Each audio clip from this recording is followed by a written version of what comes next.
The Silent Return. The Discovery Captain Vrel of the Galactic Union Survey ship Constellation had mapped 17 dead worlds in his career. Each one told a story of civilizations that had risen and fallen, leaving only ruins and silence behind. When his sensors detected unusual energy readings from Sol 3, the third planet in a forgotten system on the edge of charted space, he expected to find nothing more than another graveyard. The system's records showed a species called humans had once lived there. 3 centuries ago, their primitive radio signals had stopped abruptly. The prevailing theory suggested they had destroyed themselves in nuclear war, a common fate for aggressive species who developed weapons before wisdom. The Union had marked the system as a cautionary tale and moved on. Vrel guided his ship closer, his 4 eyes scanning the data streams. His crew worked quietly at their stations, efficient and professional. They had done this countless times before. Survey the dead world, catalog the remains, file the report, move to the next system. Simple routine work. Then the communications officer made a sound Vrel had never heard from her before. Something between shock and fear. Captain, we're being scanned. Multiple sources, incredibly sophisticated technology. The planet is not dead. Vrel's second heart began beating faster. Defensive posture. Shields to maximum. Can you identify the technology? Negative, Captain. The scanning methods are unlike anything in our databases. Wait, we're receiving a transmission. A voice filled the bridge, speaking flawless galactic common with a slight accent that sounded almost musical. Survey vessel Constellation, this is Earth traffic control. Welcome to the Sol system. Your visit is unexpected but not unwelcome. Please maintain your current position while we arrange proper greeting protocols. Vrel stared at his communications officer.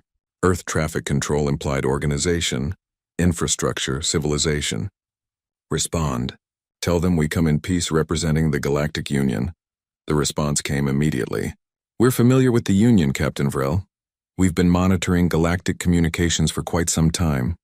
A diplomatic shuttle will reach you in approximately 12 minutes. In the meantime, please enjoy this view of our home. The main screen shifted to show Earth in stunning detail. Vrel had seen thousands of inhabited worlds, but something about this one seemed different. Cities of light dotted the surface, but they appeared to grow organically rather than sprawl destructively. Orbital structures ringed the planet in elegant patterns. Ships moved with purpose between stations that shouldn't exist according to Union technology standards. How is this possible? His navigation officer whispered. The records show they barely achieved spaceflight 300 years ago. Vrel had no answer. He watched the approaching shuttle with growing unease. It moved with impossible grace, its hull seeming to shift and flow like liquid metal. When it docked with the Constellation, he noted the connection was perfectly calibrated, despite their ships having completely different designs. The airlock opened. 3 humans stepped through, and Vrel had to resist the urge to step backward. The records had described humans as fragile beings, small and weak compared to most spacefaring species. These individuals carried themselves with quiet confidence that suggested otherwise. The lead human was a woman with silver hair and dark skin, wearing a simple uniform that somehow conveyed more authority than the most elaborate military dress. She smiled, extending her hand in what Vrel recognized as a human greeting gesture. Captain Vrel, I'm Ambassador Sarah Chen. These are my colleagues, Dr. Marcus Webb and Security Specialist Amara Okonkwo. Thank you for visiting our system. Vrel carefully took her hand, noting her grip was firm but not aggressive. Ambassador Chen, the Union believed your species was extinct. What happened here? Sarah's smile didn't waver, but something flickered in her eyes. Sadness, perhaps, or memory of pain. 300 years ago, we faced a choice. Continue as we were, joining the galaxy as another minor species following established patterns, or take a different path. We chose isolation. We went quiet, focused inward, and rebuilt everything about who we were. The explanation, Doctor. Webb gestured toward a display he'd brought with him. Images appeared in the air between them, showing Earth's transformation. We watched the galaxy through telescopes and monitoring stations. We studied every species, every technology, every conflict and cooperation. We learned without being seen. During that time, we asked ourselves fundamental questions about what humanity should become. Amara spoke for the first time, her voice carrying military precision. We saw patterns in galactic civilization. Species developed technology in predictable ways. They fought wars using standard tactics. They built economies based on scarcity and competition. We realized we didn't want to simply copy what already existed. So you hid, Vrel said, struggling to understand. You abandoned contact with the galaxy. We invested in ourselves, Sarah corrected gently. We unified our world not through conquest but through choice. We solved problems that had plagued humanity for millennia. Poverty, disease, environmental destruction, tribal conflicts. We asked what kind of species we wanted to be, and then we became that species. Vrel's analytical mind processed this information. What you're describing would take thousands of years for most civilizations. Most civilizations don't have humanity's particular combination of traits, Marcus said. We're adaptable, restless, curious, and stubborn. We also had the advantage of learning from everyone else's mistakes. We studied the Union's history, saw what worked and what didn't. We designed our path carefully. Sarah stepped closer to Vrel, her expression serious. Captain, we know our silence caused concern. We know the Union assumed we'd died out. We're ready to return now, but we want to be clear about our intentions. We're not coming back as supplicants seeking permission to join galactic society. We're coming back as equals, offering partnership rather than requesting patronage. The Union Council will need proof of your capabilities, Vrel said carefully. Your isolation will have created skepticism. They'll want to understand what you've achieved. Of course, Sarah agreed. That's why we'd like to invite you to visit Earth. See what we've built. Meet our people. Then you can report honestly to the Union about what humanity has become. The visit, Vrel agreed, curiosity overwhelming caution. His ship followed the human shuttle down through Earth's atmosphere. What he saw during that descent changed his understanding of what civilization could achieve. The cities were marvels of integration between nature and technology. Buildings rose like trees, their surfaces covered in living plants that generated oxygen and absorbed waste. Transportation systems moved silently, efficiently, without the pollution and chaos that plagued most industrial worlds. Energy systems drew power from the sun, wind, and some technology Vrel couldn't immediately identify. But the technology, as impressive as it was, didn't shock him as much as the people. Everywhere he looked, humans worked together with an ease that suggested deep social bonds. Children played in parks alongside adults conducting business. Artists created beside scientists.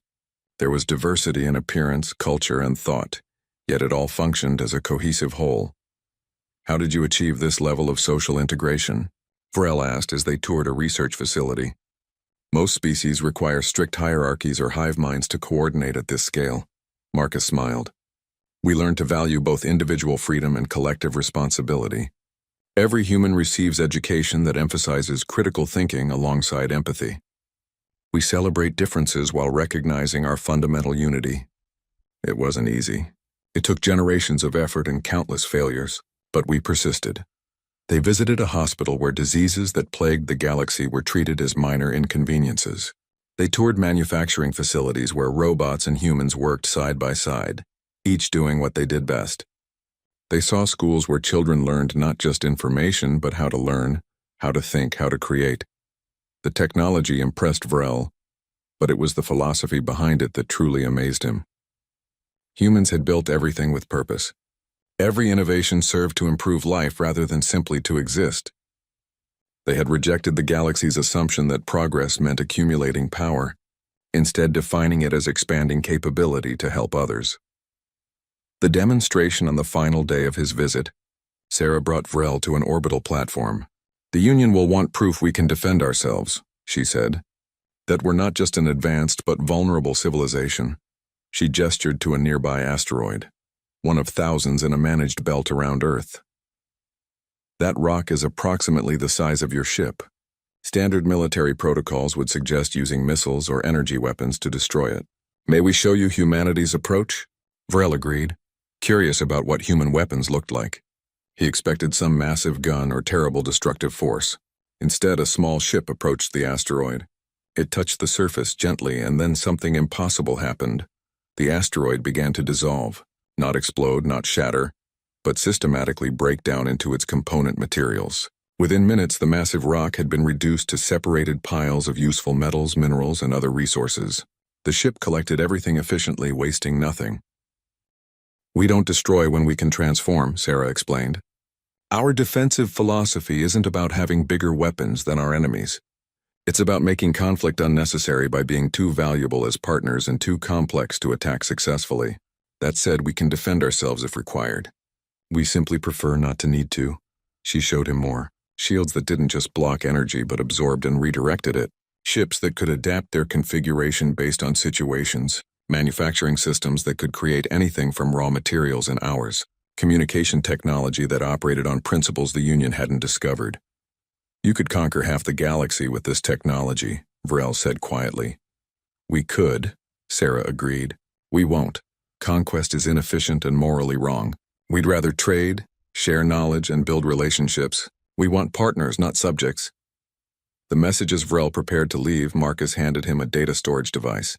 This contains detailed information about our capabilities, our philosophy, and our proposals for working with the Union. We're not asking for special treatment. We're offering to contribute. We have solutions to problems the galaxy has struggled with for millennia. We want to share them. Why? Vrel asked. Why share freely what you could use for advantage? Because humanity learned something important during our isolation, Sarah said. We learned that real strength doesn't come from hoarding advantages. It comes from lifting everyone up. A galaxy where everyone thrives is safer and more interesting than one where a few dominate many. We want to live in that first galaxy, so we're going to help build it. Vrel returned to his ship with his crew, all of them processing what they'd seen. As they left Earth's system, he looked back at the blue planet that had been written off as dead. Humanity hadn't died. They had transformed themselves into something the galaxy had never seen before. A species that chose cooperation over competition, innovation over tradition, shared prosperity over hoarded power. They were returning to the galaxy not as another ambitious civilization seeking dominance, but as potential partners offering a different way forward. Vrel began composing his report to the Union Council, knowing his words would change everything. Humanity was back, and they were nothing like the galaxy expected. The new order, the Council's response, the Galactic Union Council chamber had stood for 8,000 years, witnessing the rise and fall of countless civilizations. Today, it hosted a debate that would determine the future of galactic civilization itself. 3 months had passed since Captain Vrel's report, and the galaxy was still processing the implications. High Chancellor Thoris, a being whose species had helped found the Union, addressed the assembly. His crystalline form reflected light and patterns that conveyed his uncertainty. We face an unprecedented situation. A species we declared extinct has returned more advanced than most Union members. The question before us is simple. How do we respond? The chamber erupted in discussion. Some representatives demanded humanity be contained, isolated again before they could disrupt the established order. Others saw opportunity, suggesting humanity's technology could solve long-standing problems. A few simply expressed fear of the unknown. Ambassador Sarah Chen sat in the designated area for petitioning species, waiting patiently. She wore the same simple uniform as before, appearing calm despite the chaos around her. The Union had invited Earth to present their case for membership, but clearly many members hoped to find reasons for refusal. Finally, Thoris called for order. Ambassador Chen, you may address the council. Sarah stood, her voice carrying clearly through the chamber. Honored Chancellor, esteemed representatives, I thank you for this opportunity. Earth seeks to join the Galactic Union not because we need your protection or resources, but because we believe in the power of cooperation. We've developed significantly during our isolation, but we recognize we still have much to learn from the galaxy's diverse civilizations. A representative from the Corthian Dominion, a militaristic species that controlled significant Union resources, interrupted. You speak of cooperation, yet you developed weapons technology in secret. You hid your advancements while watching us. How can we trust species that operates through deception? We didn't deceive, Sarah replied calmly. We withdrew, which is different. We informed the galaxy we were stepping back to address internal issues. We never lied about our intentions. As for weapons, we developed defensive capabilities because history teaches that peaceful species still need to protect themselves. We're happy to share our technology, including our defensive systems, with Union members who want to learn. Another representative, this one from the Velen Collective, spoke up. You offer to share technology that took you 3 centuries to develop? Freely? What do you want in return? A seat at the table, Sarah said simply. A voice in galactic decisions. The opportunity to contribute to solving problems that affect everyone. We don't want payment for our technology. We want partnership in building a better galaxy. The skepticism in the chamber was thick enough to touch. Species that had competed for advantage for thousands of years couldn't comprehend offering valuable assets without demanding something in return. The Challenge High Chancellor Thoris proposed a solution. Ambassador Chen, the Union has protocols for evaluating species seeking membership. You would need to demonstrate capability in several areas: defense, diplomacy, technology, and problem solving. Would Earth be willing to undergo such evaluation? We would, Sarah agreed, with one condition. We want the challenges to reflect real problems, not artificial tests. Give us actual issues the Union has struggled with. Let us prove our value by providing genuine help. This sparked new debate, but eventually the Council agreed. They would present Earth with 3 challenges. Success would demonstrate humanity deserved Union membership. Failure would justify continued isolation. The first challenge came immediately. The Broken Worlds, a cluster of 7 planets caught in civil war for 2 centuries, had resisted all Union peacekeeping efforts. Each world had legitimate grievances, complex histories, and leaders too proud to compromise.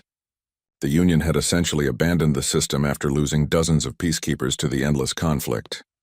Bring peace to the Broken Worlds, Thoris declared. Accomplish what the Union could not. Sarah accepted without hesitation. Within a week, a human diplomatic team arrived in the Broken World system. They were led by negotiator James Okafor, a man whose patient smile masked a brilliant strategic mind, and mediator Elena Vasquez, who had spent decades resolving Earth's most intractable conflicts. The warring factions refused to meet at first. Each side demanded the others acknowledge fault before any negotiations could begin. This stalemate had paralyzed previous Union efforts for decades. James and Elena didn't try to force meetings. Instead, they simply began talking to people on each world individually. They listened to farmers whose crops had been destroyed. They heard from parents who'd lost children to violence. They sat with soldiers tired of fighting. They spoke with historians about how the conflict began and philosophers about what peace might look like. They asked questions instead of offering solutions. After 3 weeks, something remarkable happened. The common people on all 7 worlds began talking to each other, facilitated by communication networks the humans established. They shared stories, discovered common ground, and realized their leaders had been fighting over issues that mattered far less than the daily suffering everyone endured. Popular movements emerged on each world, demanding their leaders negotiate. The leaders, facing potential revolution if they refused, finally agreed to meet. James and Elena didn't chair the negotiations. They simply provided framework for conversation and occasionally asked strategic questions. What would prosperity look like for your world? They might ask. Or what do your children need that they're not getting? Or if you could solve one problem through cooperation, which would you choose? The negotiations took 2 months. There were setbacks, angry departures, threats to abandon the process, but slowly, painfully, agreements formed. Trade partnerships that would benefit all 7 worlds. Cultural exchanges that would rebuild understanding. Joint infrastructure projects that would create prosperity. Mechanisms for resolving future disputes without violence. When the peace accords were signed, the galaxy watched in amazement. The humans hadn't imposed solutions. They'd created space for the broken worlds to solve their own problems. They'd facilitated rather than dominated, and it had worked. The second test, the second challenge, came from an unexpected source. The Quen Research Collective, a species devoted to scientific advancement, presented a problem they'd wrestled with for 50 years. Their homeworld was dying, its magnetic field collapsing in ways that would make the planet uninhabitable within a decade. They'd tried every conventional solution without success. Save our world, the Quen representative requested, desperation clear in their multifaceted eyes. Show us humanity's vaunted innovation can solve what we cannot. Dr. Lisa Park arrived on the Quen homeworld with a small team of researchers. She spent the first week simply studying the problem, running simulations, analyzing data the Quen had collected over half a century. Her team worked alongside Quen scientists, treating them as colleagues rather than competitors. Your magnetic field isn't just collapsing, Lisa explained after reviewing the data. It's shifting. The pattern suggests your planet's core is restructuring itself. You've been fighting against a natural process instead of working with it. The lead Quen scientist made a gesture of confusion. Natural process? Our world is dying. Your world is changing, Lisa corrected, which I admit sounds unhelpful since the change will kill everyone. But here's the thing. You've been trying to restore the old magnetic field. What if instead we help your planet establish a new stable configuration? She showed them her proposal. Using precisely placed gravitational generators, they could guide the core's restructuring process, accelerating it in controlled ways. Instead of fighting the change, they would direct it toward a stable new pattern. It was risky, requiring technology the Quen didn't possess and precision that seemed impossible. We can't do this alone, Lisa admitted. We need your understanding of your planet's unique geology combined with our gravitational technology. Real partnership, not us imposing a solution. The Quen scientists were skeptical but desperate. They worked with the human team, sharing knowledge freely. The humans taught them gravitational manipulation principles that the Union had never discovered. The Quen shared insights about planetary science that expanded human understanding. 3 months later, they activated the gravitational network. The planet shuddered as massive forces guided its core into new patterns. For 6 terrifying hours, seismic activity spiked. Then gradually everything stabilized. The magnetic field settled into a new configuration, different from before but strong and stable. The Quen homeworld was saved. More importantly, Quen and human scientists had formed bonds of mutual respect. They'd proven that combining different perspectives and knowledge bases could solve seemingly impossible problems. The crisis, the third challenge, never officially came from the Council. Instead, it emerged as a genuine crisis that threatened the entire Union. A quantum cascade failure began spreading through the galaxy's primary communication network, the system that connected all member worlds. If it continued unchecked, civilizations would lose contact with each other, trade would collapse, and the Union itself might fracture. Union engineers worked desperately to contain the cascade, but their solutions only slowed it temporarily. The failure was spreading along quantum channels they couldn't fully map. Panic was beginning to set in. Ambassador Sarah contacted the Council. "We'd like to help." "This is a Union matter," one representative objected. "Earth isn't even a member yet, which is exactly why we should help," Sarah replied. "We want to be partners. Partners assist during crises without asking what's in it for them. Give us access to your systems. Let our engineers work alongside yours." The Council, facing disaster, agreed. Human engineers led by technical specialist Robert Tanaka joined Union teams trying to save the network. Robert immediately identified something the Union engineers had missed. "You're treating this like a technical failure," he explained. "But quantum systems don't fail randomly. Something caused this cascade. Until we find the cause, any fixes are temporary." He traced the cascade backwards through the network, following patterns that seemed chaotic but contained subtle structures. After 2 days of analysis, he found the source. An old automated mining system on an abandoned world had begun operating again, sending out quantum pulses that interfered with the communication network. The mining system was ancient Union technology, forgotten and unmapped. "We need to shut it down," Robert said, "but carefully. If we just cut power, the sudden stop could trigger an even bigger cascade." He designed a solution. Using human quantum manipulation technology combined with Union network protocols, they would gradually absorb the mining system's pulses while slowly powering it down. It required perfect synchronization between dozens of teams across multiple worlds. The operation took 30 hours. Human and Union engineers worked together without sleep, coordinating through backup systems while the main network teetered on the edge of total failure. When they finally shut down the mining system and stabilized the network, the relief was universal. Robert's breakthrough wasn't just technical. He'd shown Union engineers new ways to think about quantum systems. More importantly, he demonstrated that human and Union specialists could work together effectively, each bringing unique strengths to solve problems neither could handle alone. The decision 2 weeks later, Ambassador Sarah stood once again before the Galactic Union Council. The chamber was packed with representatives and observers. Everyone wanted to witness this historic decision. High Chancellor Thoris addressed the assembly. "Earth has successfully completed 3 challenges. They brought peace to worlds we abandoned. They saved a dying planet using methods we hadn't imagined. They helped rescue our communication infrastructure from collapse. The question before us now is simple. Does humanity deserve membership in the Galactic Union? The debate was surprisingly brief.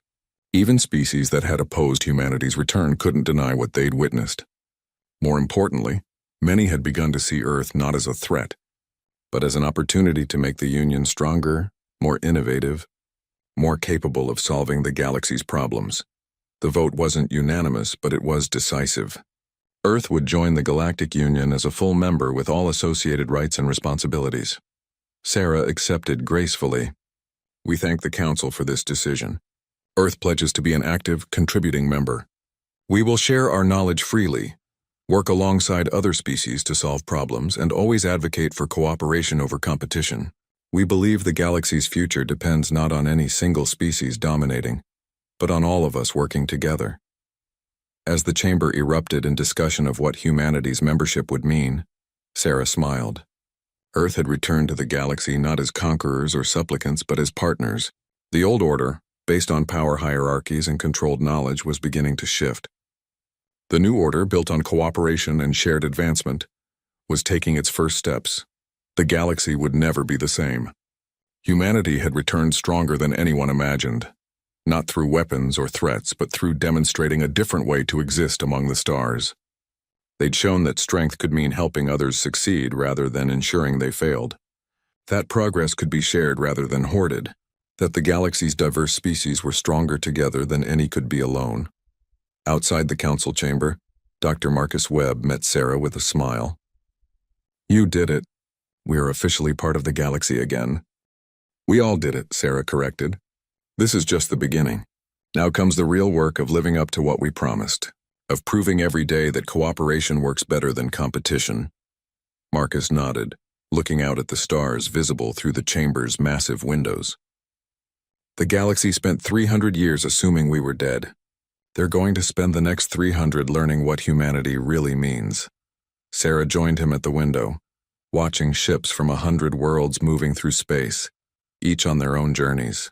Then let's make sure we teach them well, not through dominance but through example, not by telling them what to do, but by showing them what's possible when species choose to work together. The galaxy was changing, and humanity would be part of that change, not as rulers or rebels, but as partners helping to build something better than what had come before. They had returned home to the stars, and they were ready to help make that home better for everyone.